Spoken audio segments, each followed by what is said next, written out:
कैसे हैं आप सभी? आई होप अच्छे होंगे, राइट? चलिए, मैं योगिता प्रजापति चैनल पे आप सभी को स्वागत करती हूँ और आज मैं आपके लिए लेकर एक्सरसाइज 5.2 का क्वेश्चन नंबर 18। तो प्लीज ध्यान समझिएगा बच्चों और साथ ही लाइक शेयर करना मत भूलिएगा। ओके, तो आइए स्टार्ट करते हैं। देखिए क्या कहना है इस क्वेश्चन में, किसी एपी के चौथे और आठवें पदों का योग 24 है। ठीक है, कोई समांतर श्रेणी है, उसका चौथा और जो आठवां पद है, इन दोनों का जो टोटल है वो कितना है? 24 है। तथा छठे और 10वें पदों का योग 44 दे रखा है। ठीक है, इस एपी के प्रथम 3 पद ज्ञात कीजिए। मतलब कि इस समांतर श्रेणी के हमें स्टार्टिंग के 3 पदों को फाइंड करना है। तो आया आपको क्वेश्चन समझ में? चलिए, अब सबसे पहले हमें जो दिया गया है वो हम रिटर्न कर लेते हैं। क्या दिया है बच्चों? दिया है हमें चौथा और आठवां पद। ठीक है, तो यहाँ लिखेंगे ये हमारा चौथा पद और ये हमारा आठवां पद, इनका जो योग है वो कितना दे रखा है? 24 फर्स्ट कंडीशन में। That's clear. अब यहाँ पर चौथा और आठवां पद है, तो इसे मैं किस रूप में लिख सकती हूँ? क्योंकि एटलीस्ट हो क्या रहा है, समांतर श्रेणी के प्रथम 3 पद लाने के लिए मेरे पास A1 मतलब प्रथम पद होना चाहिए और साथ ही साथ मेरे पास D सार्वंतर होना चाहिए।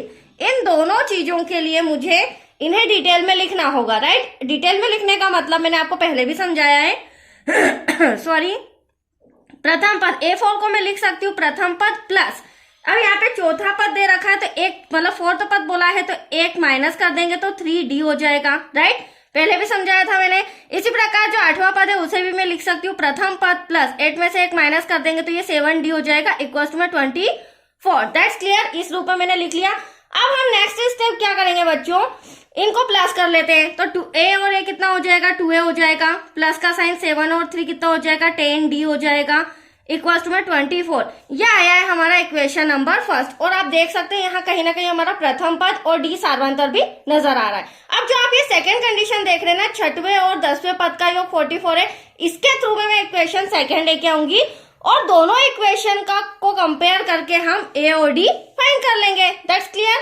चलिए, अब हमें सेकंड कंडीशन में बोला है छठवें पद तथा 10वें पद, इनका जो योग है टोटल है वो कितना आ रहा है? 44 आ रहा है। तो इन्हें भी हम इस तरह डिटेल में लिख सकते हैं। तो ये मेरा प्रथम पद हो जाएगा। अब छठवां पद है तो 1 माइनस कर देंगे 5D कर देंगे हम। प्रथम पद प्लस 10 है तो 1 माइनस करके 9D कर देंगे इक्वल टू 44। एनी डाउट आपको? चलिए, अब हम इसे ऐड कर लेते हैं। A 2A हो जाएगा बच्चों, प्लस का साइन 9 और 5 कितना हो जाएगा? 14D हो जाएगा इक्वल टू में 44। ये आया हमारा इक्वेशन नंबर सेकेंड। अब इन दोनों इक्वेशन को सॉल्व करके हम पहले प्रथम पद और D सार्वंतर दोनों चीजें एक साथ निकाल लेंगे। ठीक है, और निकालेंगे हम विलोपन विधि से, जो कि मैंने पहले भी आपको समझाया है। तो समीकरण फर्स्ट व सेकेंड से, अब देखिए समीकरण फर्स्ट है हमारा 2A plus 10D equal to में 24। सेकेंड इक्वेशन है हमारा 2A plus 14D equal to में 44। अब विलोपन विधि क्या कहती है बच्चों? यदि हमारे एक का गुणांक समान हो या D का समान हो तो कैंसिल करो, बट चिन्ह अपोजिट होना चाहिए। तो ये दोनों हमारे प्लस के हैं तो यहाँ साइन चेंज करेंगे, ये प्लस का माइनस हो जाएगा, ये भी प्लस का माइनस और ये भी प्लस का माइनस। तो प्लस का 2A माइनस का 2A कैंसिल। देखो जैसे ही हमने साइन अपोजिट किया दोनों कैंसिल हो गए। अब 14 में से 10 को माइनस करेंगे तो 4 आएगा, बट बड़ी संख्या माइनस की होगी। यहाँ 44 में से 24 को माइनस करोगे तो एटलीस्ट 20 आएगा, बट बड़ी संख्या माइनस की, तो माइनस से माइनस कैंसल, राइट? अब हमें तो D फाइंड करना है। इंटू का 4 डिवाइड में आ जाएगा, 4 1 जा 4, 4 5 जा 20। तो एटलीस्ट हमारा D कितना आया है?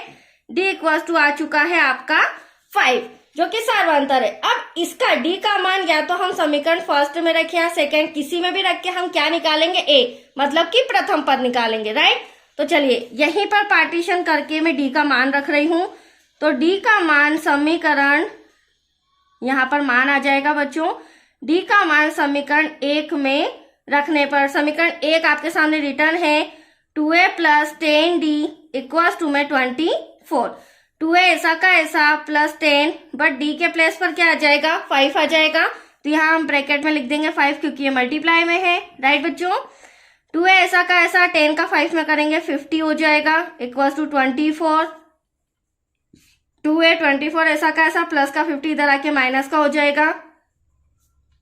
50 में से 24 माइनस करेंगे, that's your answer 26। But sign का ध्यान रखना, बड़ी संख्या माइनस की है, माइनस का 26 इंटू का 2 कहाँ आ जाएगा, डिवाइड में, कैंसिल करेंगे, 2 1 जा 2, 2 3 जा 6। तो एटलीस्ट ए क्या आया है, ए आपके सामने आया है माइनस का 13। अब वेरी सिंपल, हमें समांतर श्रेणी के 3 पद बताना है, तो प्रथम पद तो हमारे पास -13 आ चुका है। अब इसमें हम हर बार +5 ऐड करते जाएंगे, तो एपी समांतर श्रेणी के हमारे 3 पद आ जाएंगे, राइट। तो चलिए इसे मैं यहां पर कर लेती हूं बच्चों। यहां लिखेंगे हम एपी के प्रथम 3 पद। अब प्रथम 3 पद कौन कौन से होते हैं, पहला होता है A1, दूसरा होता है A+D, तीसरा होता है A+2D डैश। अब हमें 3 ही पद पूछे, हाँ अगर इसके आगे चौथा पद भी पूछा होता तो A+3D हो जाता, दैट्स क्लियर। अब प्रथम पद तो हमें अभी फाइंड किया है माइनस का 13, कोई इश्यू नहीं है। अब द्वितीय पद तो -13 + 5, क्यों, क्योंकि हमारा D क्या है, D हमारा 5 आया है। तो अब यहाँ पे जोड़ने के लिए तो कहा गया है, बट जो 13 है वो माइनस का है, तो 13 में से 5 जाएगा, एटलीस्ट कितना बचेगा, माइनस का 8। तो ये हमारा प्रथम पद, ये हमारा दूसरा पद, और तृतीय पद हमारा हो जाएगा। तो पहले हम सॉल्व कर लेते हैं, -13 प्लस, अब हम ब्रैकेट के बाहर 2 लिखेंगे और फिर ब्रैकेट में लिखेंगे 5। तो यहाँ इसे सॉल्व करेंगे तो 5 2 जा 10 हो जाएगा, और 13 में से जब 10 जाएगा तो बचेगा 3, वो भी माइनस का। तो ये आप देख सकते हैं, प्रथम पद -13, द्वितीय पद -8, देन तृतीय पद माइनस का 3। ये था हमारा रफ कार्य, दैट्स योर आंसर। तो आया आपको समझ में, बहुत ही अच्छा सम था, ये कंप्लीट हो चुका है बच्चों। अब नेक्स्ट वीडियो मिलेगा आपको क्वेश्चन 19 से रिलेटेड। ओके, थैंक यू बच्चों।